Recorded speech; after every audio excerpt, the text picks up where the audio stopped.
All right, so I'm super excited to talk to you about my favorite muscle in the entire world, the diaphragm.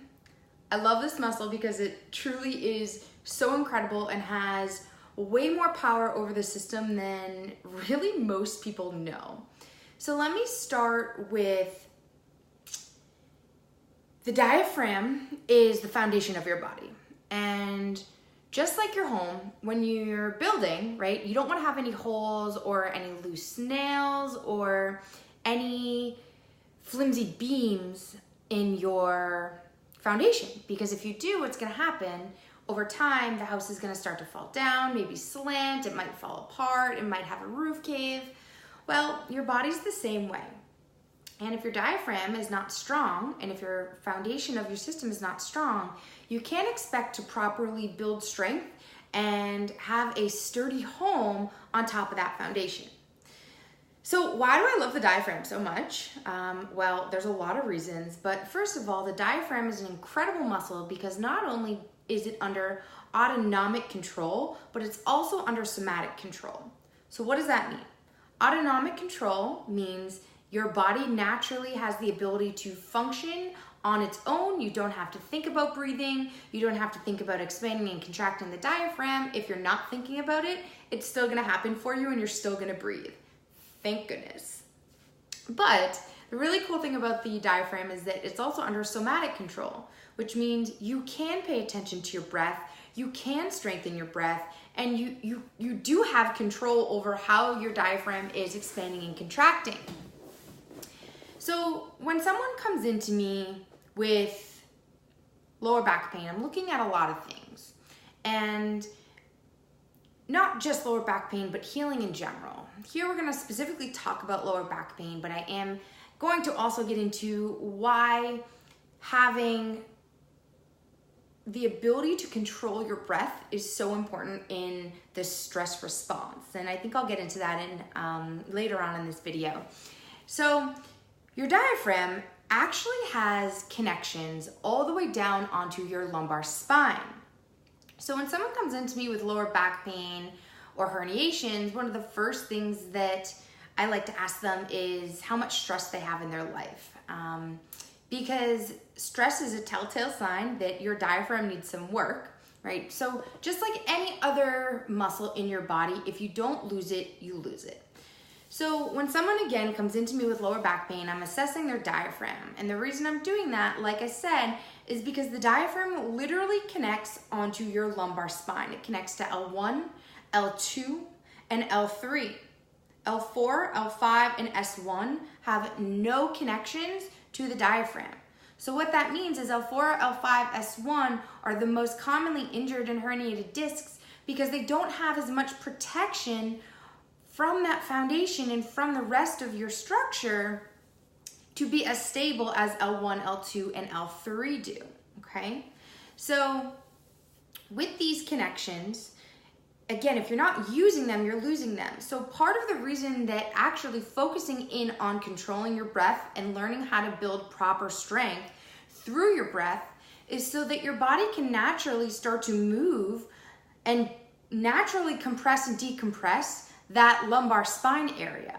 So if you're not able to actually utilize the full range of motion of your diaphragm, those legs down on that lumbar spine aren't going to be moving very much, which means you're not going to get much range of motion in the joint, which means the joint's going to become dysfunctional. Kind of thinking about your elbow and your bicep, right? So if you're unable to move your arm past this position here and you can't get your arm straightened all the way out, extended, right? It's likely going to start to cause problems. You're probably going to start to have pain, tightness. It's going to start to impact your shoulder. It's going to start to impact your hand. Guys, that's how everything works in your system. When one thing goes wrong, other things are going to start to compensate and try to work for that, okay? Your lumbar spine and your diaphragm are no different. So if you're not utilizing the full range of motion of your diaphragm and teaching your body how to build strength in that foundation, you're likely going to have lower back pain, and it's going to lead to a whole range of other dysfunctional movement patterns, okay? So when we're talking about injuries, when someone comes in with lower back pain, one of the other things I'm also asking them is if they have a history of car accidents, whiplash, or concussions. And the reason I ask that is because your diaphragm is innervated by cervical spine 1, 2, and 3. So often if we have trauma up here, have an injury, a slipped disc, a concussion, whiplash, what happens is we end up throwing dysfunction into the nerves coming out of that cervical spine 1, 2, and 3. And those are actually what communicate to the diaphragm proper expansion, contraction, and ultimately proper function of that muscle. Now, if you're not properly functioning with the diaphragm, you're probably not going to be breathing very well. You're probably going to have a lower SpO2, and you're probably not going to have great lung function because your diaphragm is responsible for allowing proper expansion of the lungs as well as decompression of the lungs. So inspiration and expiration of air in and out of the lungs. So there's a lot that is going into your experience of lower back pain. You're now seeing that neck injuries can lead to diaphragm dysfunction, which can also lead to lower back pain.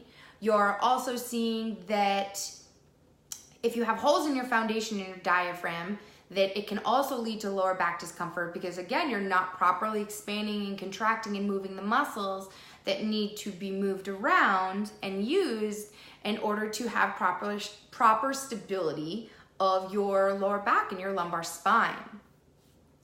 So your diaphragm is extremely important, okay, because it's used to build strength, and on top of that, it's also utilized to allow proper function of specific sphincters in your diaphragm. Okay, so what that means is we have a sphincter, okay, so if you think of it like your anus is a sphincter, okay, you have some of those that are located within your diaphragm. And there's 3 things that pass through your diaphragm. They're your esophagus, your inferior vena cava, and your aorta. So what that means is 2 are responsible for blood flow and circulation in your body, and the 3rd is responsible for digestion and getting food down your esophagus. So questions I'm also asking clients when they come in with lower back pain is if they have numbness and tingling in their fingers or toes, so Raynaud's, okay?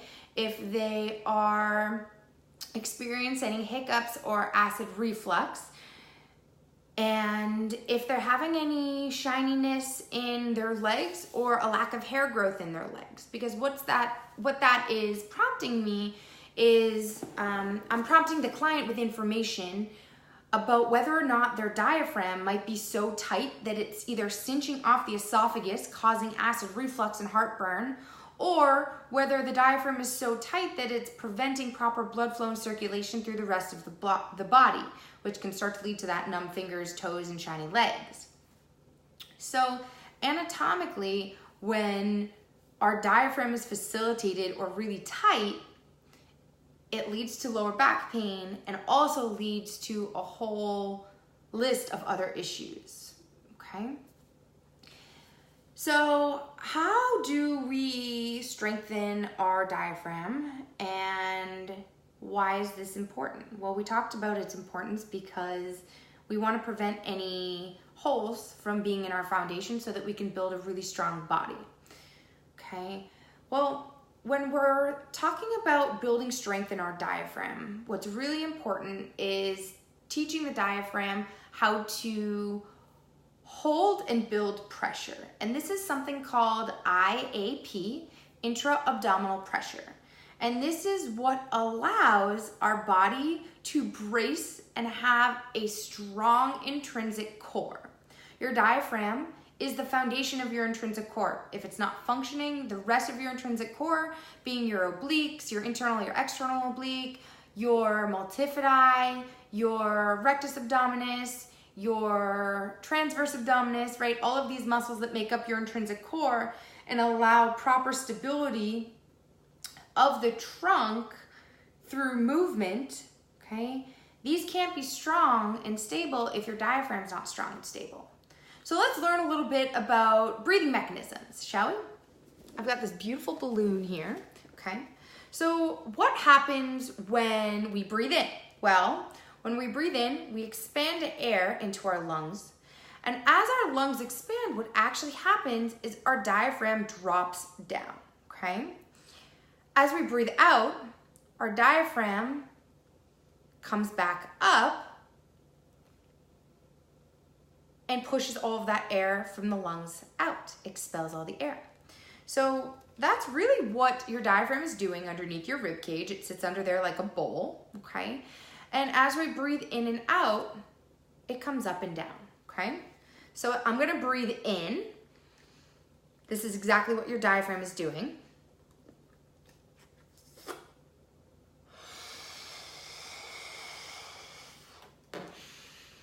And now as I breathe out, right, I'm gonna do this nice and slow, right? Because when I do this slow, do you see how it allows pressure to stay in the balloon and it's still hard and strong, but I'm not doing a quick exhale and it's not just super flimsy and decompressing all at once, right? It's holding stability. That's what we want our diaphragm to do. We want our diaphragm to have stability during every point of the inhale and every point of the exhale. And when we do that, it creates proper stability of our lumbar spine and protects us from injury and from disc herniations, okay? I do have here a little example for you of the diaphragm and what it looks like as it moves, okay? So, you see the diaphragm here. We breathe in and we breathe out. So as we breathe in, that diaphragm drops down, and notice how the lungs are expanding off to the sides, but not up and down, right? What that chest is doing is more like a bucket handle, forwards and backwards. We'll do that one more time so you can take a look again. Okay, so that diaphragm sits right in the middle of underneath your ribs, okay? Connects to your sternum and all the way down onto that lumbar spine. And as we breathe in and out, it allows for proper movement of the rib cage and of that lumbar spine, okay? So, what else can I tell you about the diaphragm? Well, we talked a little bit earlier about how the diaphragm is incredibly tied into stress and anxiety. And the reason that is because earlier we were talking about the nervous system, and we were talking about how breathing actually controls your nervous system and it controls your healing. Well, we literally have the ability to control our body from going into a fight or flight state versus a rest and digest state, okay? So as we breathe in and we focus on our breath and we start slowing down our breath, we're actually allowing our nervous system to calm down and allowing our body to settle into a rest and digest state. However, when we're very excited, okay, and when we're in a sympathetic state and we're not focusing on our breathing and our breath is very shallow, what often happens is we keep our body in a fight or flight state, and that prevents us from healing. It prevents us from decreasing our inflammation. It prevents us from increasing blood flow and circulation through the body.